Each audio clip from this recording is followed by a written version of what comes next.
Today marks day 7 of the government shutdown, and the effects are being felt coast to coast as we take a live look at the White House.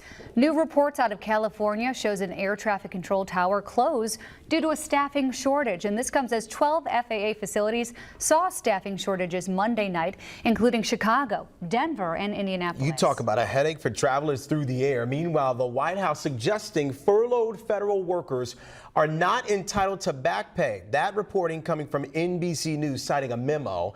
This is part of the ongoing effort by the Trump administration to shrink the size of federal government.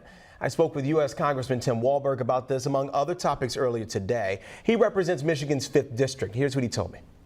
Are you hearing the same thing that NBC News is reporting about the fact that those paychecks from furloughed workers are not entitled? They're not entitled to back pay. What do you say to that? Well, I'm not sure about that. That would come under a different provision. I know members of Congress, I know the military families, all will receive their pay back when the government opens up. I'll receive my pay back when the government opens up. I've voluntarily restricted myself to not receive a check until government opens, as I think most all, if not all, of my Republican colleagues have done. I can't speak for the Democrats. Do you think, and I want to, if I can ask you, that's a great point that you brought up there, Congressman. Can I ask you, do you think there should be a law or some mandate that says, look, if Congress can't get something together, if we cannot pass something on both sides of this, that I shouldn't get paid either? Because a lot of people say, look, if the shoe was on the other foot, we'd probably not be in this situation. At least that's what a lot of voters say. Well, I think something better would be that we would have no shutdowns. So the memo comes despite the Office of Personnel Management's own guidance last month, which said federal workers will get retroactive pay after the shutdown lifts. So that's that angle. During that same conversation, I actually pressed Congressman Walberg on the heightened rhetoric on both sides right now, seemingly fanning the flames towards division, violence, and worse. Here's part of that conversation. Talk about words right now, and how do you get folks on both sides to listen to each other more? And how do people continue to talk without fanning flames? Is that even a possibility right now? Well, it should be.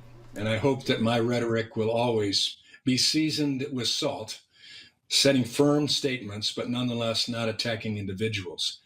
Unless, of course, it's an attack that comes at the basis of fact. With the rhetoric that's gone about fascism and Nazism and storm troopers, Gestapo, that's been primarily by one party or by the leftists that are out there. That but has you have to admit, and we've heard some of the words that the president has said as well. This is not me being biased at all. This is based on fact. And you just mentioned that word fact. I guess my question to you is, does it concern you at all to hear this language being spewed out on all sides, top to bottom? Absolutely. But remember, the violent actions have come from the left side.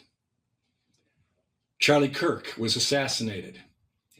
The Supreme Court Justice of the United States, attempted assassination on him. Minnesota as well, Congressman, right? Let's talk about all sides of this. I don't want to seem like I'm pushing to one side. I'm just trying to be down the middle here. We've seen it on both sides, correct? I mean, you can admit we've seen threats made to both sides of all parties, correct? Yeah, but nowhere near as significant in violence. I mentioned Minnesota there, by the way, for those who have forgotten. I was referencing the targeted killing of a state rep in that state along with her husband. You can see more of that interview, by the way, coming up at 5 o'clock.